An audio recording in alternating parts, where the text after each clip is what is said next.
Hello everyone, welcome to a new chess video.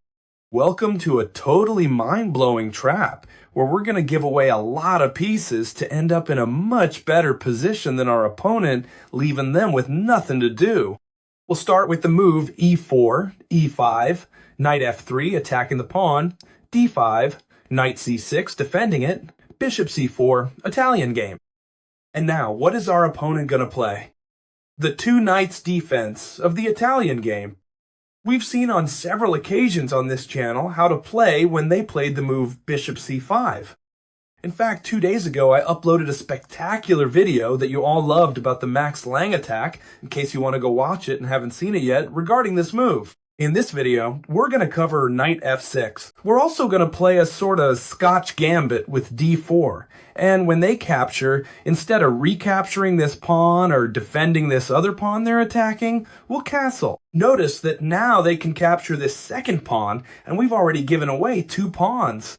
But it's true that we could recover one of them, and it would also seem logical to come and attack the knight. But we're not going to do either one. Instead, we're going to make a totally surprising move. Check out this move, knight c3, giving away the knight. Notice that this knight is now completely lost to this pawn. Therefore, we've given away 2 pawns and the knight. Does it end here? No. Bishop takes f7, giving away the bishop.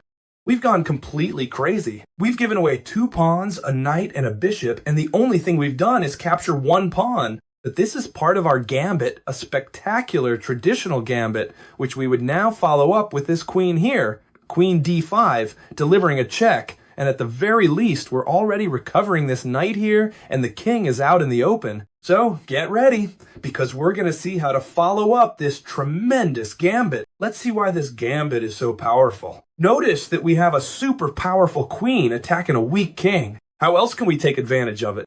With this rook ready to join the attack on this open file, we can bring the bishop here, the knight here, and we'll have a lot of attacking potential. After this check, what is the most logical move? It seems real logical that the king shouldn't move forward. Otherwise, he's just digging his own grave. For black, thinking they're up 2 pieces, the most normal thing is to retreat. Moving here doesn't seem good because he's blocking himself, and after a knight capture here, the king would have to come back here and we'd be in the same situation. Therefore, it seems much more reasonable for him to move back. We aren't going to capture the knight directly with the queen. Instead, we're going to bring our piece, the rook, into the attack. Notice that we are now pinning this knight. The knight cannot be saved in any way, so you don't need to worry. We are going to recover a minor piece, no matter what. The thing is, they have to cover the king, because otherwise it would be rook takes knight, check, and now practically checkmate. Therefore, they would have to cover the king.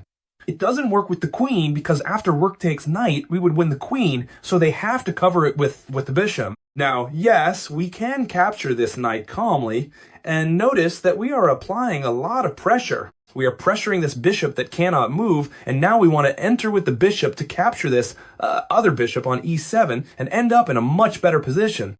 We could also enter into some variation with the knight. Notice that it is very likely they will play the move here, h6, to try to avoid these bishop or knight jumps to the g5 square. Therefore, here we would be completely winning. Look, this isn't the main line, but let's take a look at it, because if they play it against you, and it's very likely they will, you'll know how to win immediately. Notice that if we have to capture this pawn here, we're already completely winning. If they capture with the rook, checkmate would follow, since they can't cover with the bishop because it's pinned. That's if they capture with the rook. If they capture with the pawn, notice that queen to h5 check would follow. This king can only move here. Now with the rook. And notice that the only possibility is for them to come with the bishop here, because if they come here, checkmate would follow with the bishop here. And simply, what we have to do is enter with the queen, and notice that this bishop is going to fall one way or another, and checkmate is imminent. We return to the critical position, where we saw that the move h6 here lost immediately due to the capture of the bishop and the sacrifice of it. Therefore, the main line here is to play d6. That's fine, but you should also know this variation because it's very commonly used, and it's very likely they will use it against you in many games. d6 is the main line. They want to play h6, but not right now, because otherwise they would be completely lost. Now, taking advantage of the fact that they've made the move h6, we will enter with the bishop to put pressure on this bishop. And notice that now the most normal thing is for them to try to come and defend with this rook here, since there is no other piece that can defend this bishop, and we are going to come in with the rook. Therefore, they have to come with the rook to f8. We will take the a rook and move it to the e file as well. Rook a to e1, putting more pressure on this bishop, and now they will have to come and defend with the rook. Notice that here we have already completely won. Bishop takes bishop, and no matter what they capture with, they are already completely lost. For example, let's first look at the example where they capture with the rook. Well, we could simply enter with the queen first, or even better. We trade rooks. Knight takes e8, and now we enter with the queen, taking advantage of the fact that this... Oops, I can't even speak. Taking advantage of the fact that this knight can't capture because it is pinned by a rook on e1. Therefore, the king has to move, and we will simply finish here with a brutal knight sacrifice. Check. And now, when they capture, we open the file for our rook, which is placed on the b1 square, to check the king, and when he moves, we could continue hunting the king here. Or alternatively, we could also capture the queen, and we would be in a totally winning position, where we have a queen for 2 minor pieces, and furthermore, the opponent's king is in the center of the board, therefore very easy to hunt down. I just told you that capturing bishop for bishop is completely winning. No matter what black captures with, it's like that. For example, we saw what happened if we captured with the rook. We would be completely winning after the exchange of rooks. Let's see what happens if they capture with the knight. If they do, we're still completely winning. The queen appears to be attacking us, but it's not actually threatening anything because that knight is pinned by our rooks. Therefore, we take the opportunity to jump with the knight attacking this rook. This rook has to move, and when it does, we'll be able to capture. Now yes, this point here. In a game I found where black tried to resist this, they moved the rook up here attacking the queen, but what we did, what the player did, in this case with the white pieces, is enter the back rank, as you've seen, to check the king. Notice that this knight can capture it as always. The king has to move, and here we could do multiple things. We could capture here, even with checked, but the player with the white pieces, with very good reasoning, captured this pawn on g7, putting more pressure on this knight here. Notice that black practically has nothing left to do. What did they do in this case? Well, black tried to block the rooks with rook e5. Notice we can't capture anymore. Here, white captured the rook after the exchange. Now we've reopened the line for our rook, and notice the queen will fall on the next move. Whatever they do, the queen falls on the next move. Look at this position, completely won. Let's review for a moment from the beginning. e4, e5, knight f3, knight c6, bishop c4, knight f6, and here we will play d4. E takes d4, short castling. We give away this e4 pawn. Now we give away the knight, and when they capture it, we will simply enter, well, first with the bishop, check, and now we will enter with the queen.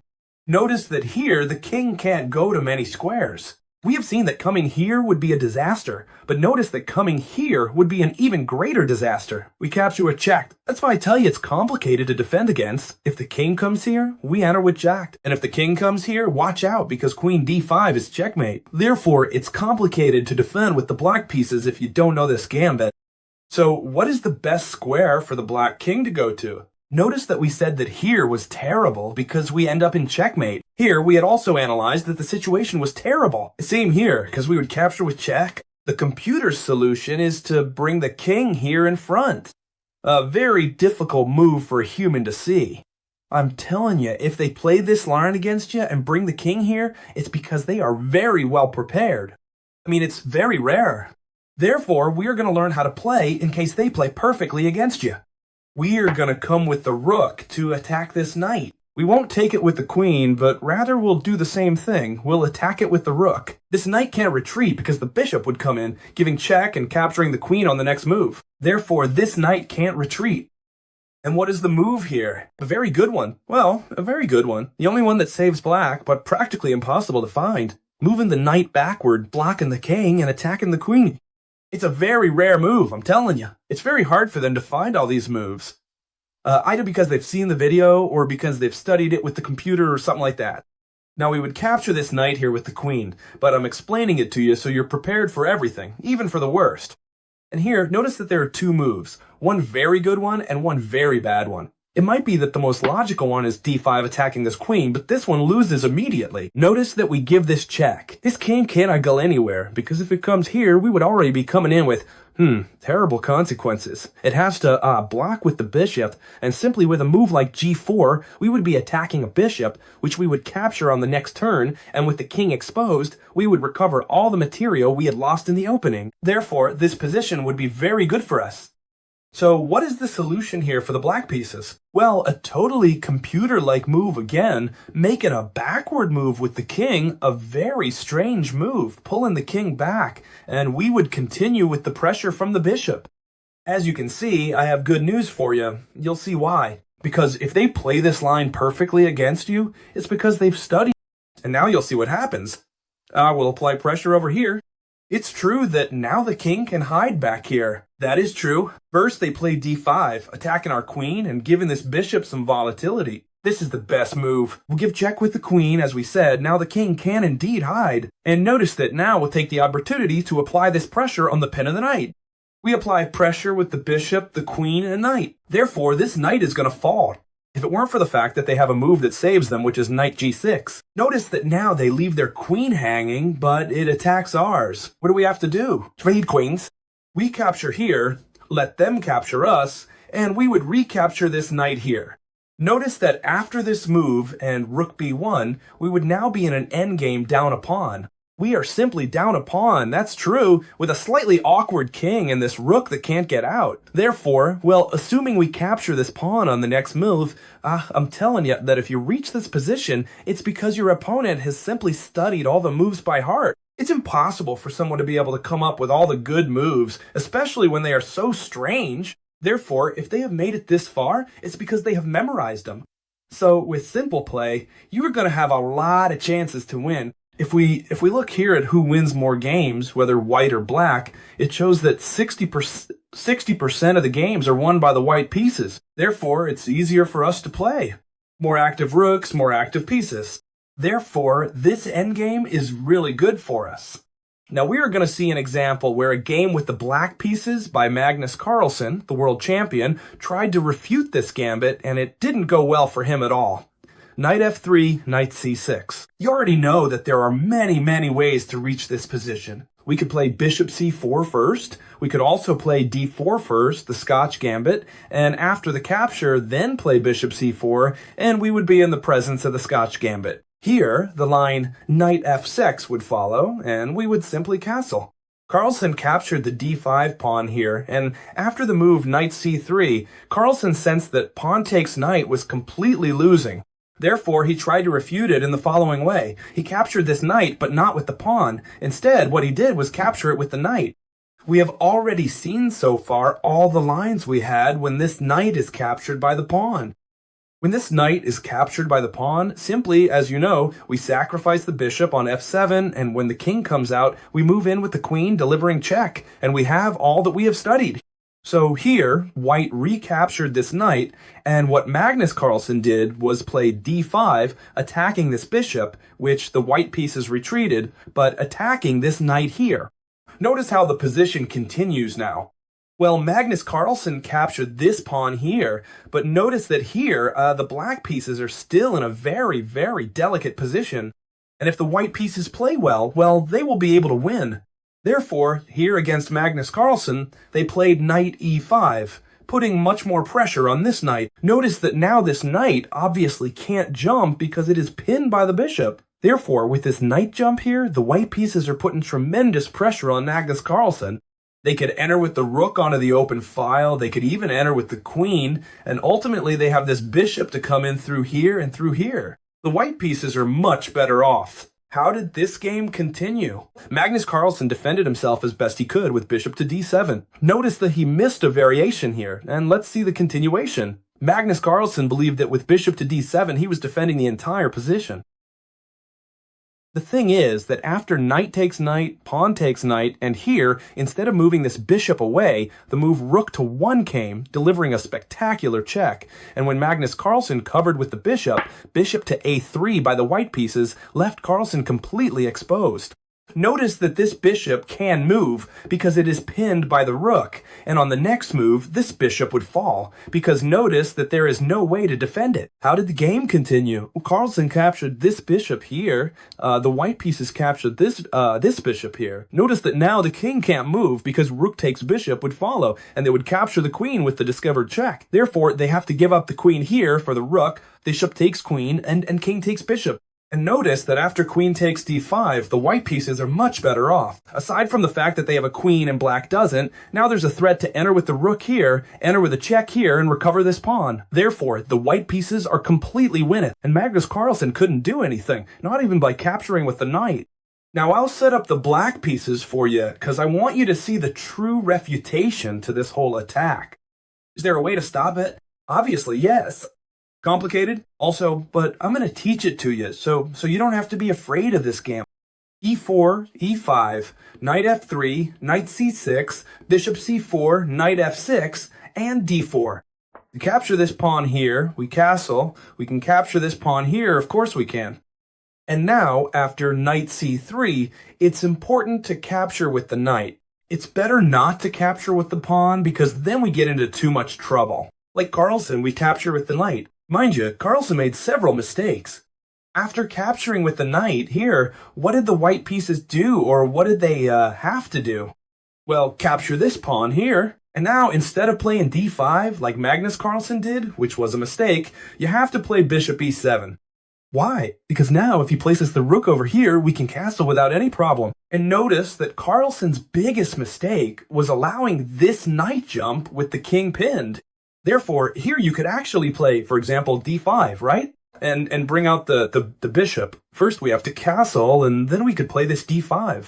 If you like this type of video, do one thing. Leave a big like, because these are totally free lessons. Oh, and if you want me to send you a free lesson by email every Sunday, you just have to subscribe to the newsletter, okay? You can either search for Chess Teacher Newsletter on the internet, or click the button in the description, which lets you subscribe completely for free. And there, besides receiving a weekly lesson totally for free, you're simply the first to find out about everything I do with my channel. So I hope you love this video. If you want more videos like this, let me know, because I love recording them and I think they are of tremendous value. You can watch the game as many times as you need to. Make sure to save it if you want to watch it later so you don't lose it and then not be able to find it. And I'm going to upload many more videos like this one for you. I hope you loved it, and we'll see each other tomorrow, as always, in the next chess video. Subscribe so you don't miss it. Bye.